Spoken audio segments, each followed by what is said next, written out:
Dana makes $48,000 a year. She has a full year of living expenses sitting in a savings account. Marcus, 3 desks over, makes $85,000. He has less than $1,200 saved. Same office, same decade, completely different reality. And the gap has nothing to do with the paycheck.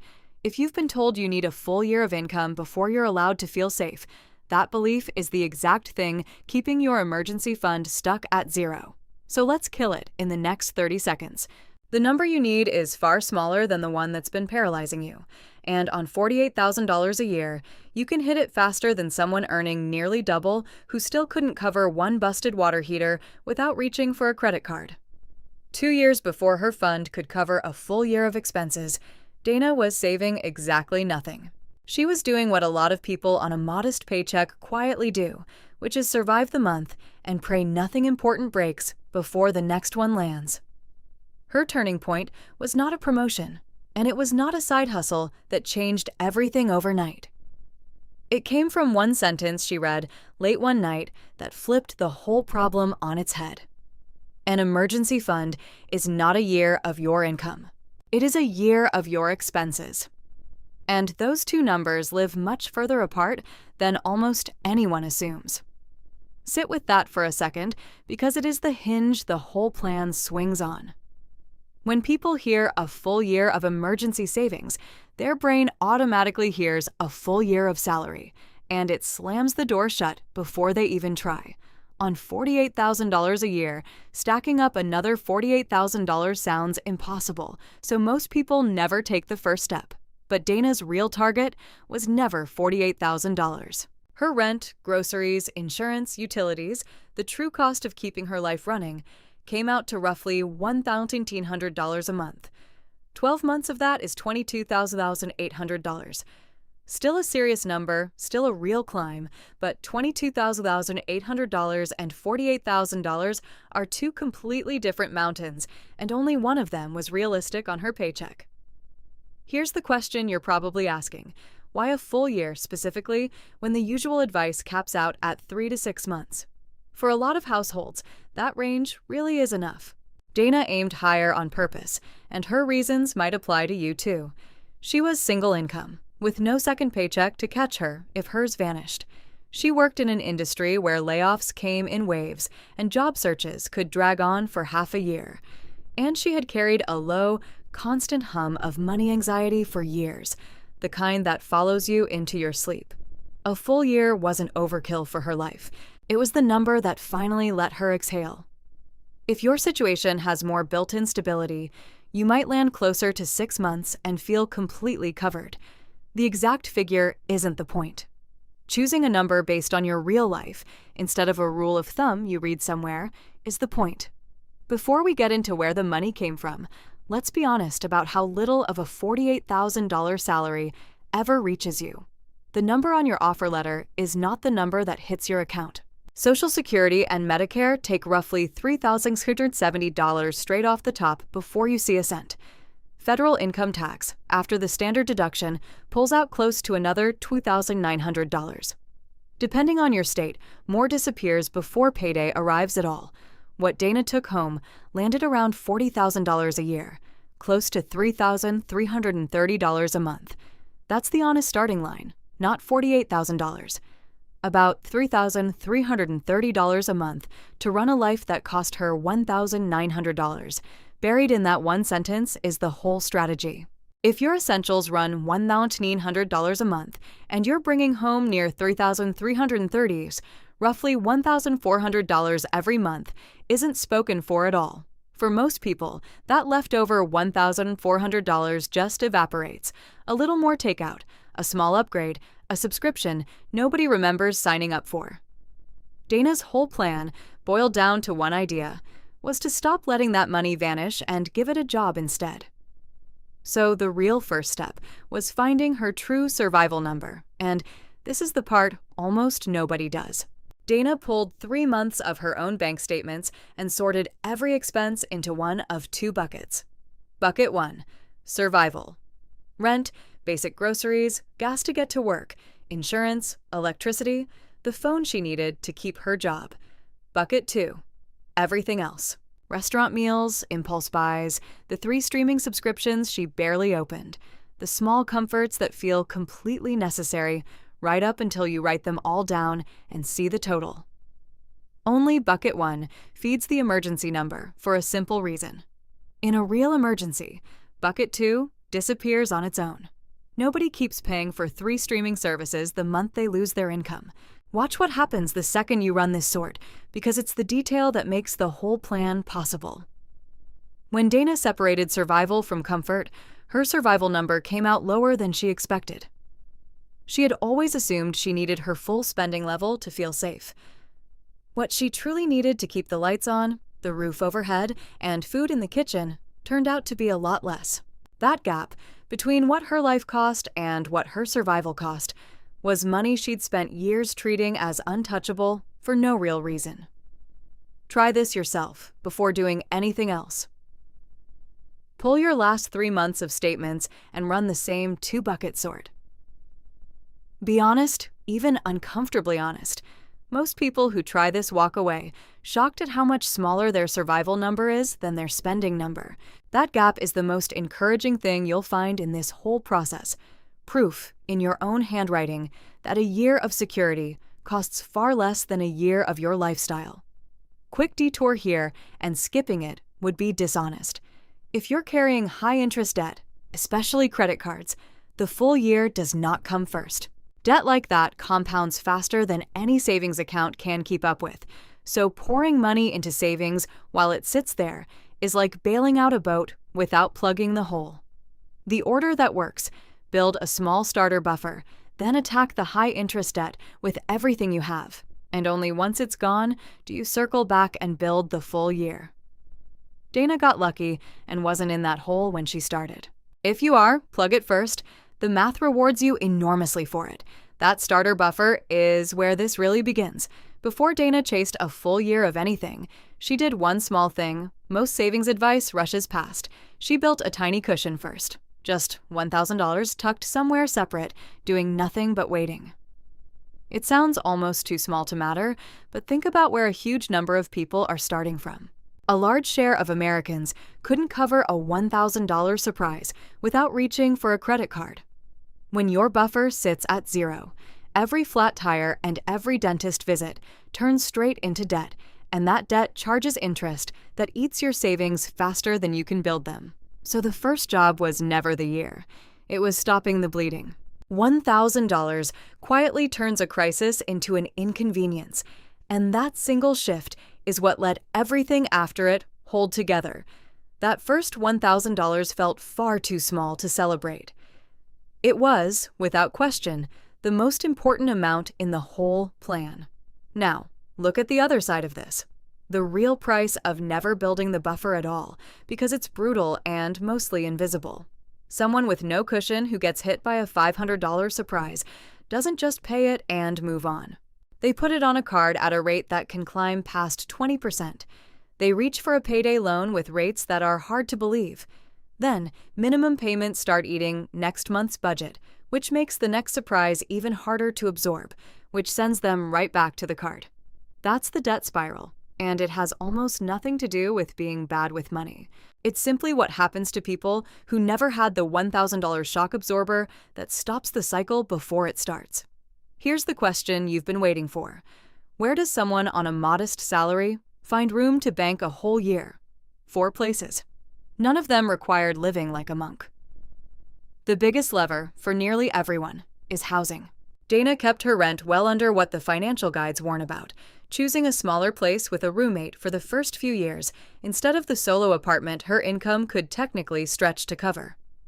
That single choice saved her something like $450 a month compared to living alone, $5,400 a year flowing straight toward the goal.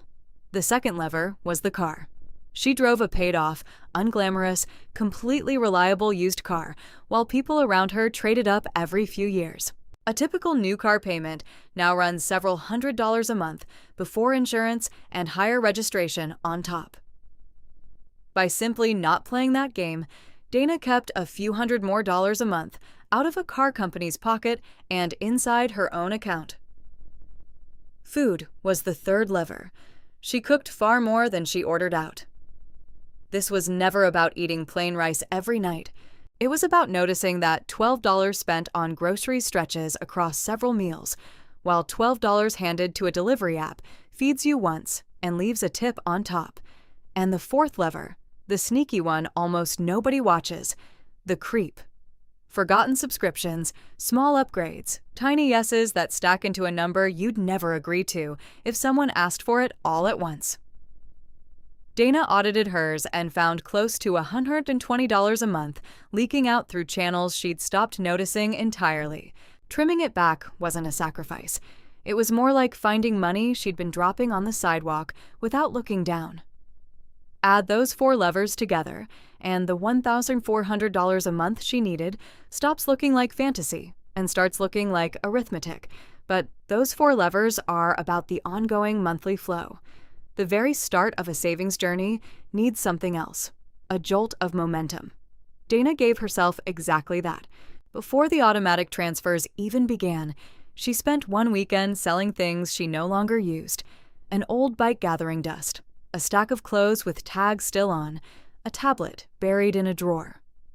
That single weekend put a few $100s into the starter buffer almost overnight, and more importantly, it made the goal feel real instead of theoretical. She also stopped treating her tax refund as a bonus to blow on something fun. That once-a-year check, which for a lot of filers runs well over $1,000, went straight into the fund without stopping in her checking account for even a day. Windfalls are where a plan like this leaps forward.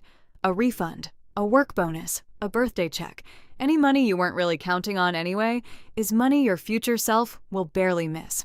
Now, let's go back to Marcus, the guy from the very beginning of this video, 3 desks away, $85,000 a year, $1,200 saved. Marcus wasn't reckless in any way a stranger would notice from across a room. He simply let his spending rise to meet every raise. A bigger apartment, a newer car, nicer everything. Each upgrade perfectly reasonable on its own. On paper, Marcus was the office success story. Underneath it, though, he was setting aside only about 5% of his income, roughly $355 a month, while spending everything else on a lifestyle that now had to be fed and maintained. Dana, earning almost half of what he did, was moving close to $900 a month into savings. The lower earner was outsaving the higher earner by more than 2 to 1, and Marcus had no idea any of it was happening because the whole thing stayed invisible from the outside. There's a trap hiding inside Marcus's story, and it catches good earners more than almost anyone else. It's called lifestyle creep, and it works so slowly it never once feels like a decision. You get a raise, and within a month or two, your spending has silently expanded to swallow the whole thing. So you feel just as stretched at $85,000 as you did at $55,000. Dana did the exact opposite deliberately. The one time her pay went up during those 2 years, a small bump, she didn't touch her spending at all. She simply raised the amount moving into savings and let her day-to-day life stay exactly where it was. A raise you never see is a raise you can never lose to a slightly fancier version of your own habits. Now, maybe you're watching this thinking that $1,400 a month of spare room is pure fantasy on your budget, and you might be completely right. Plenty of people don't have that gap yet. What matters far more than the pace, though, is something simpler than the amount itself. The size of the transfer counts for less than the fact that it exists at all and refuses to stop. If the most you can move right now is $150 a month, this exact same plan still works. It just takes longer, and that's perfectly okay. A year of savings built slowly is still a year of savings. Someone setting aside $150 a month is building the identical habit, the identical automatic system, and the identical calm Dana ended up with. They'll just arrive a couple of seasons later than she did. A person who saves a small amount forever will beat the one waiting for the perfect moment to save a large amount every single time, because that perfect moment never actually shows up. Start with whatever is real for you today, even if it feels embarrassingly small, and let automation and a few future raises carry it upward from there. Knowing where the money is hiding is one thing. Keeping it is a completely different battle, and this is where willpower fails almost everyone who tries.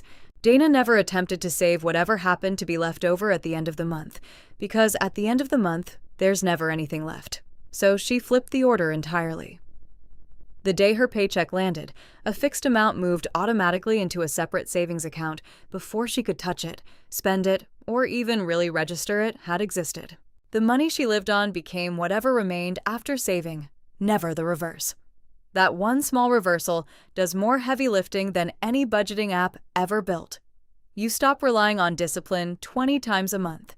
You make one decision, one single time, and then you step out of your own way and let the machine run. The separate account matters more than it sounds. An emergency fund living in the same checking account you spend from every day stops being an emergency fund at all. It quietly becomes just another number you'll rationalize your way into on a slow Tuesday. So Dana kept hers somewhere, with a little built-in friction on purpose. A different bank entirely, with a day or two of delay to move money back. Just enough distance that a random late-night craving could never reach it. The account you park it in then starts working for you or against you, and most savers never notice which one is happening. The average traditional savings account in this country pays under 0.5%. Leave $22,800 sitting there and it earns you around $90 across a full year. Barely anything. A good high-yield savings account, fully protected, exactly as safe, has been paying somewhere near 4% this year. That same $22,800 earns roughly $900 a year instead. We're talking about a difference of more than $800 a year for doing nothing beyond keeping your money in a smarter spot. And here's the part that trips people up, so let me settle it plainly. That higher-paying account carries the exact same government-backed insurance as your everyday bank, protecting your deposits up to $250,000 per person. Your money isn't one bit less safe. These accounts mostly live at online banks, which skip the cost of running physical branches and hand a chunk of that savings back to you as a better rate. No branch on the corner is the whole trade-off. Once Dana's fund was full, it was throwing off close to $75 a month on its own, money that fed the very fund it came out of. Her savings had started saving for her. If Dana's number just made a full year sound possible instead of impossible, that's exactly the point of this channel. Hit subscribe, because next week we're breaking down someone else's real numbers, not textbook advice. By the time Dana was a full year into this habit, the balance was real, but the harder part had become defending it. Almost every tidy savings plan leaves this piece out. A full year of savings doesn't get built in a spreadsheet. It gets built against a constant, low, grinding pressure to spend the thing the moment it exists. Friends invite you to trips you can't truly afford if you're serious about the goal. Sales start feeling like opportunities you'd be foolish to pass up. And the fund itself begins whispering that it's big enough now, that surely one small raid couldn't hurt. Dana answered all of it with a single rule that protected the whole structure. A true emergency has to be urgent, necessary, and unexpected, all three at the same time. When a cost fails even one of those tests, it isn't an emergency. What you're looking at is a purchase wearing a costume. That one rule solves the problem that sinks a huge number of savers, confusing predictable costs with genuine surprises. Your car registration coming due isn't a surprise. You knew the date a full year in advance. The holidays don't sneak up on anyone. They land the same week every year. Costs like those belong in what some people call a sinking fund, a small separate stash you feed a little each month for expenses you can already see rolling toward you. Keep them out of the emergency fund completely, and the emergency fund stops getting raided for things that were never emergencies in the first place. One tool almost nobody mentions here, because medical costs rank among the most common emergencies of all, the health savings account. If your health plan qualifies you for one, that account can pull double duty in a way most people overlook. Money going in lowers your taxable income today, it grows tax-free over the years, and it comes back out completely tax-free when spent on medical care. A funded HSA sitting alongside your main emergency fund means a surprise medical bill barely scratches the reserve you worked so hard to build. It won't fit everyone's situation, and the plan rules matter, so it's worth checking, but for the people it fits, it's close to free money the tax code is leaving on the table. Here are the handful of mistakes that wreck more emergency funds than plain bad luck ever does. The first is saving with no target at all, just a fuzzy wish to have more someday, which almost always fizzles because the brain can't chase a number it's never defined. Dana knew her figure was $22,800 from day one, and a clear finish line changes the whole experience. The second mistake is leaving the money parked in checking, where it blends in with everyday spending and slowly gets absorbed without anyone deciding to spend it. The third is the opposite overcorrection, pouring the emergency fund into the stock market to chase a bigger return. That money exists for one job only: to sit boringly and reliably available on your worst day. A market that's down 20% the same week you lose your job is a trap you never want to spring on yourself, so the emergency fund stays in cash, full stop. And the last mistake is the slow raid, treating the fund like a slush account for wants dressed up as needs. Guard against those four, and the plan mostly runs itself. And this, right here, is exactly why no one believed her. From the outside, nothing about Dana looked like someone building serious financial security. Same modest paycheck as everyone else, an older car, a roommate, a habit of turning down dinners without much explanation. Her coworkers assumed she was just getting by, maybe even struggling a little, because the work of saving stays completely invisible until the exact moment it isn't. The doubt was never cruelty.